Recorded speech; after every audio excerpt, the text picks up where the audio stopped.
Bismillah. Assalamualaikum warahmatullahi wabarakatuh.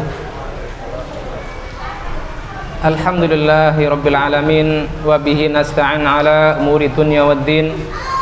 Wassalatu wassalamu ala asyrafil anbiya'i wal mursalin nabiyina Muhammadin wa ala alihi wa sahbihi ajma'in. Allahumma la ilma lana illa ma 'allamtana innaka antal alimul hakim. Alimna ma yanfa'una wa anfa'na bima 'allamtana wa zidna ilma. Wa arnal haqqa haqqan warzuqna ittiba'ah wa arnal batila batilan warzuqna ijtinabah waj'alna mimman yastami'una al-qawla wa yattabi'una ahsanah.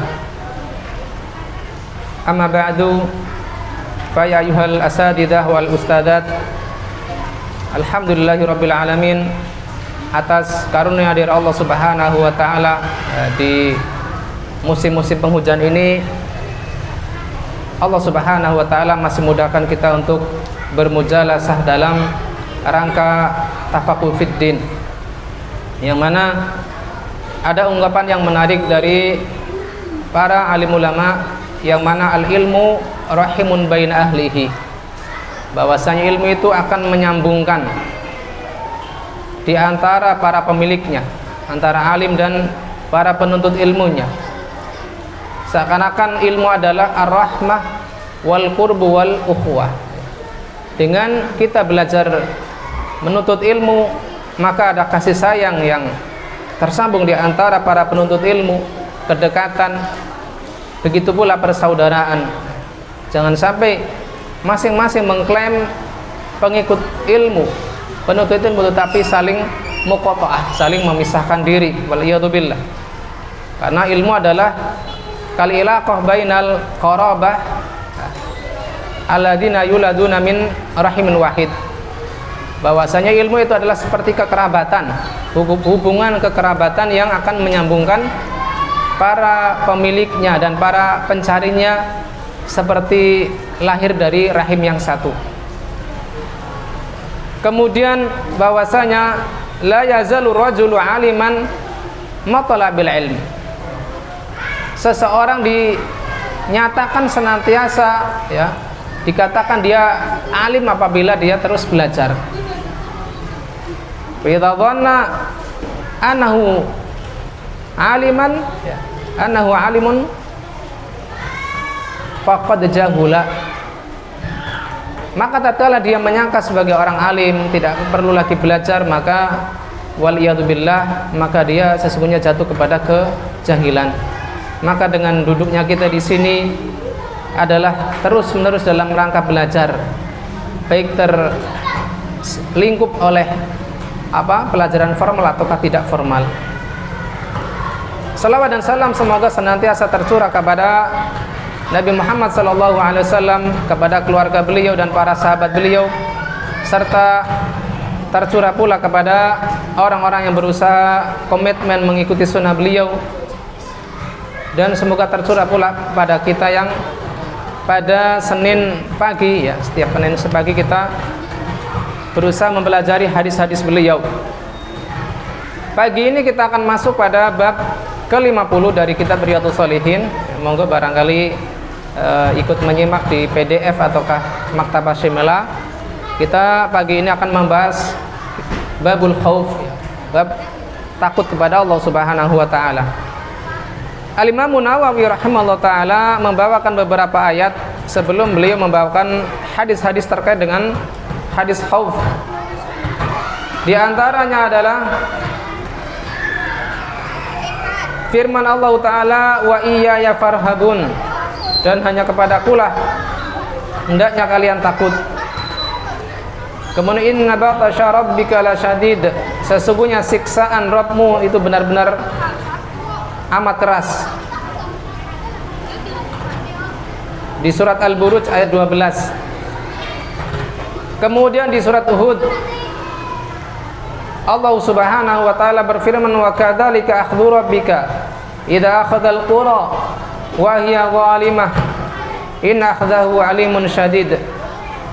Begitu pula siksaan Rabbmu apabila Allah Subhanahu wa taala hendak mengadab suatu negeri yang mana penduduknya adalah orang-orang yang zalim, sedangkan siksaan Rabbnya adalah siksaan Allah Ta'ala amatlah pedih, lagi keras. Inna fi dzalika laayat liman khafa adzabal akhirah. Sesungguhnya yang demikian itu terdapat tanda-tanda bagi orang yang takut kepada azab akhirat. Dzalika yaumun majmu'un lahun nas wa dzalika yaumun mashhud. Itulah hari yang ketika itu manusia dikumpulkan, dan pada hari itu adalah hari yang dipersaksikan. Wa man nu'akhiruhu illa li ajalin ma'dud. Tidaklah kami akhirkan, tidaklah kami tangguhkan ajal melainkan pada waktu yang sebentar, waktu yang telah ditentukan. Yauma ya'ti la takallamu nafsun illa bi'idnih.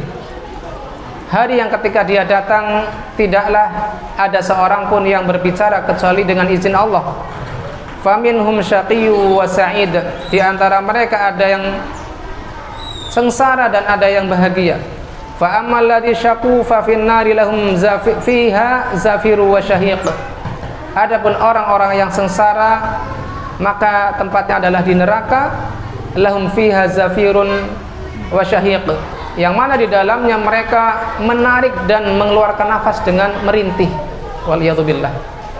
Nas'alullah salamata wal afiyah. Dan ayat-ayat yang lain yang mana Al-Imam Nawawi rahimahullah ta'ala mengaitkan ayat-ayat tersebut dengan ayat-ayat khauf. Kemudian juga ini yang perlu kita ingat di dalam surat Al-Hajj ayat 1 sampai 2. Allah Ta'ala berfirman, ya ayuhan nas ittaqu rabbakum. Wahai manusia, bertakwalah kepada Rabb kalian. Inna zalzalatas sa'ati syai'un 'azim. Inna zalzalatas sa'ah syai'un 'azim. Sesungguhnya goncangan pada hari kiamat adalah kejadian yang luar biasa, yang agung. Yauma tarunaha tadhhalu kullu murdi'atin amma arda'at. Pada hari yang ketika engkau melihatnya, orang-orang yang menyusui, ya ibu-ibu yang menyusui akan meninggalkan susuannya, meninggalkan anak-anak yang dia susui. Wa tadha'u kullu dzati hamlin hamlaha, dan akan keguguran setiap ibu-ibu yang hamil. Wa taran nasa sukara wa ma hum bisukara. Engkau melihat manusia itu seperti orang yang sedang mabuk padahal mereka tidak mabuk. Walakin adzaballahi syadid. Akan tetapi azab Allah Subhanahu wa taala pada hari itu adalah amatlah keras. Kemudian pada hadis pertama, ya, antum bisa baca sendiri ayat-ayat yang Al-Imam Nawawi sebutkan dalam bab ini, ya, karena banyak akan khawatir anak tidak bisa membacakan hadisnya, sehingga kita langsung loncat ke hadis pertama, yaitu hadis Ibnu Mas'ud radhiyallahu taala anhu, yaitu hadis yang menceritakan tentang proses terjadinya, ya, pembuahan bayi di dalam perut ibunya. Yang menjadi syahid kita tentang bab ini adalah ketika Nabi sallallahu alaihi wasallam bersabda, fa walladzi la ilaha illa ghairuh, demi yang tidak ada ilah selainnya, yaitu demi Allah Subhanahu wa taala, inna ahadakum la ya'malu 'amala ahlil jannah hatta ma yakunu bainahu wa bainaha illa dhira'. Sesungguhnya salah seorang kalian benar-benar beramal dengan amalannya penduduk surga sampai tidak ada jarak antara dia dengan surga melainkan satu hasta. Fayasbiqu alaihil kitab, akan tetapi catatan takdirnya telah mendahuluinya. Fayamala bi'amali ahlin nar, maka dia pun mengamalkan dengan amalan penduduk neraka. Fadkhuluha, maka dia pun memasukinya. Wa inna ahadakum la ya'malu bi'amali ahli nar hatta ma yakunu bainahu wa bainaha illa dhira'. Sampai jarak dia dengan neraka tidak ada jarak melainkan satu hasta. Fa yasbiqu alaihil kitab, namun catatan takdir yang mendahuluinya, fa ya'malu bi'amali ahli jannah fadkhuluha, maka dia pun di akhir hayatnya mengamalkan dengan amalan penduduk surga, lalu dia pun memasukinya. Dari hadis pertama ini memberikan pelajaran kepada kita, anal khaufa min su'il hayah wal qadar yahmilul abdu ala al istiqamah wal ikhlas lillah. Ketika kita tahu bahwasanya kita tidak ada pun dari kita yang tahu bagaimana akhir kesudahan kita, ya, ke akhir dari hidup kita yang buruk, waliyadzubillah, ataukah dari takdir yang buruk, catatan dari di lahul mahfuz kepada kita yang buruk, kita tidak tahu. Walaupun secara zahir saat ini adalah kita orang-orang yang zahirnya adalah orang-orang soleh, maka hal ini membawa menganjurkan kita, memotivasi kita agar kita istiqomah, ya, khusus alal istiqomah wal ikhlas, ya, memotivasi kita agar istiqomah terus menerus di atas jalan yang lurus dan ikhlas kepada Allah Ta'ala. Kita tidak tertipu dengan apa yang kita capai saat ini dari amalan-amalan soleh. Kemudian hadis kedua masih dari sahabat yang sama, yaitu dari Ibnu Mas'ud, sahabat senior Rasulullah SAW. Kata beliau, Rasulullah SAW bersabda, yu'ta bi jahannam yawma idzin laha sab'una alfa zimam. Pada hari kiamat didatangkan jahannam, yaitu neraka, yang mana dia memiliki 70.000 tali kekang. Ma'akul zimam sab'una alfa malakin yajurrunaha, yang mana dari 70.000 tali kekang tersebut, setiap tali kekang ditarik oleh 70.000 malaikat. Maka pada hadis kedua tersebut, pada hadis kedua ini ada petunjuk bagi kita, dalla ala syiddatil adzabi fi jahannam, menunjukkan atas keluar biasaan azab atau siksaan yang ada di dalamnya, yang mana bentuknya saja sudah sangat besar. Tentunya ditarik oleh 70.000 tali kekang ini lebih besar dari stadion, ya. Stadion bukan apa-apanya. Fayambaghil khaufu minallahi wal hadar min ma'siyatihi. Maka ketika kita tahu ukuran neraka itu sangat besar, maka hendaknya membawa kita takut kepada Allah Subhanahu wa taala dan waspada dari memaksiati Allah Ta'ala. Kemudian hadis ketiga dari sahabat Nu'man bin Bashir radhiyallahu ta'ala anhuma, beliau mengatakan, aku mendengar Rasulullah sallallahu alaihi wasallam bersabda, inna huwa ahlin nari adzaban yaumal qiyamah la rajulun yud'u fi akhmasi qadamaihi jamratan yaghli minha dimaghuhu. Sesungguhnya, ya, penduduk neraka yang paling ringan azabnya pada hari kiamat adalah lelaki yang diletakkan di bawah kedua kakinya, ya, 2 jamrah, 2 bara api. Nasallallahu salamata wal afiyah. Yaghli minhuma dimaghuhu, yang mana dengan bara api tersebut, 2 bara api tersebut mendidihlah otaknya, ya. Nasallallahu salamata wal afiyah. Ma yara anna ahadan asyaddu minhu azaba wa innahu lahwanuhum azaba. Dia menyangka kalau itu adalah siksaan dia paling berat untuk penduduk neraka, padahal itu adalah siksaan yang paling ringan untuk penduduk neraka. Sallallahu alaihi wasallam. Maka hadis ini, ya, memotivasi kita agar takut kepada Allah Subhanahu wa taala dengan meninggalkan dosa-dosa saghiruha au kabiruha, ya, baik yang kecil maupun yang besar, ya. Pada hadis keempat dari Samurah bin Jundub radhiyallahu taala anhu, bahwa Nabi sallallahu alaihi wasallam bersabda, minhum man ta'khudhuhu an-naru ila ka'baihi, di antara mereka ada yang disiksa oleh neraka, disambar oleh api neraka sampai kedua mata kakinya. Wa minhum man ta'khudhu ila rukbatayhi, di antara mereka ada yang disambar api neraka sampai kedua lututnya. Wa minhum man ta'khudhu ila hujzatihi, di antara mereka ada yang disambar api neraka sampai pinggangnya. Hujzah itu adalah tulang yang dipakai untuk mengikat sarung, pakai sabuk di bawah pusar. Wa minhum man ta'khudhuhu ila tarquwatihi, dan di antara mereka ada yang disambar api neraka sampai tulang selangka. Tulang selangka adalah tulang yang menghubungkan antara lengan dengan badan kita, yaitu tulang pundak, namanya tarquwah. Maka pada hadis keempat ini terdapat faidah atau pelajaran bahwasanya azab neraka itu bertingkat-tingkat ya. Bertingkat-tingkat. Tafawutu adzabin nar bihasabil a'mali minal maksiyah. Bertingkat-tingkatnya azab neraka sesuai dengan kadar maksiat yang dilakukan oleh hamba.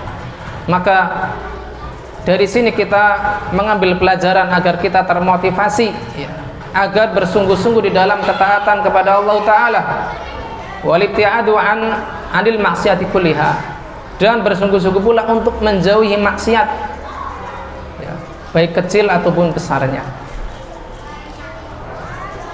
Kemudian hadis ke 5 dari Ibnu Umar radhiyallahu ta'ala anhuma, bahwa Rasulullah sallallahu alaihi wasallam bersabda, yaqumun nasu li rabbil alamin hatta yaghiba ahaduhum fi rashhihi ila ansafi udunaihi. Manusia berdiri di hadapan Allah Subhanahu wa taala, penguasa alam semesta, sampai mereka pun hilang ya. Hatta yaghiba ahaduhum, sampai mereka tenggelam di dalam keringatnya, fi rashhihi, sampai pertengahan kedua telinganya.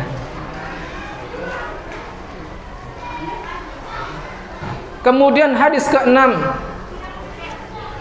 dari Anas bin Malik radhiyallahu taala anhu, beliau mengatakan bahwa Rasulullah sallallahu alaihi wasallam berkhutbah kepada kami dengan suatu khutbah, ma sami'tu mithlaha qat, yang aku belum pernah dengar sebelumnya. Kata beliau sallallahu alaihi wasallam, la ta'lamuna ma'alam la dhahiktum qalilan wa la bakaitum katsira. Seandainya kalian tahu apa yang aku tahu, pasti kalian sedikit tertawa dan banyak menangis. Fa khadha ashabu Rasulillah sallallahu alaihi wasallam wujuhahum, maka para sahabat Nabi sallallahu alaihi wasallam pun menutupi wajah-wajah mereka. Walahum khanin, dan mereka pun mulai menangis di hadapan Rasulullah sallallahu alaihi wasallam. Maka dari sini terdapat pelajaran yang banyak ya, tentang hadis-hadis berkaitan dengan kengerian neraka, kengerian hari kiamat. Di antaranya adalah apa yang dikatakan oleh Sulaim bin Amir ketika Rasulullah SAW menceritakan tentang didekatkannya matahari pada hari kiamat. Hatta takuna minhum kamiqdari milin, sampai jarak antara matahari itu adalah dengan manusia itu 1 mil. Kata Sulaim bin Amir, salah satu perawi dari Miqdad bin Al-Aswad, fa wallah, demi Allah, ma adri ma ya'ni bil mil, aku tidak tahu apakah dimaksud dengan mil ini. Dia memberikan 2 opsi. Opsi pertama, ama safatal ardi, apakah mil yang dimaksud adalah jarak bumi ya, 1,5 kilo. Amil mil ladzi tuqtahalu bihil ain, ataukah mil yang dimaksud di sini adalah mil yang dipakai untuk memakai celak, artinya sangat dekat sekali ya, kurang dari 1 mil yang dipakai untuk mengukur jarak bumi. Demikian yang bisa kita bawakan karena waktu sudah menunjukkan perubahan ini untuk masuk kelas ya. Semoga apa yang dibacakan dari hadis-hadis berkaitan dengan babul khauf ini menambah ketaatan kita kepada Allah Subhanahu wa taala. Ada satu faedah lagi yang barangkali tidak terkait dengan bab, yang mana ketika kita takut kepada Allah Subhanahu wa taala juga mendorong kita agar semakin bersikap baik dalam muamalah kita kepada sesama manusia. Ketika kita tidak memiliki sesuatu yang berkaitan dengan hak-hak mereka, hendaknya kita bebaskan hati kita dari sikap ghish dan hasad. Kita bebaskan dari diri kita dari sikap ghish, yaitu tipu daya, dan hasad atau iri dengki dengan orang lain.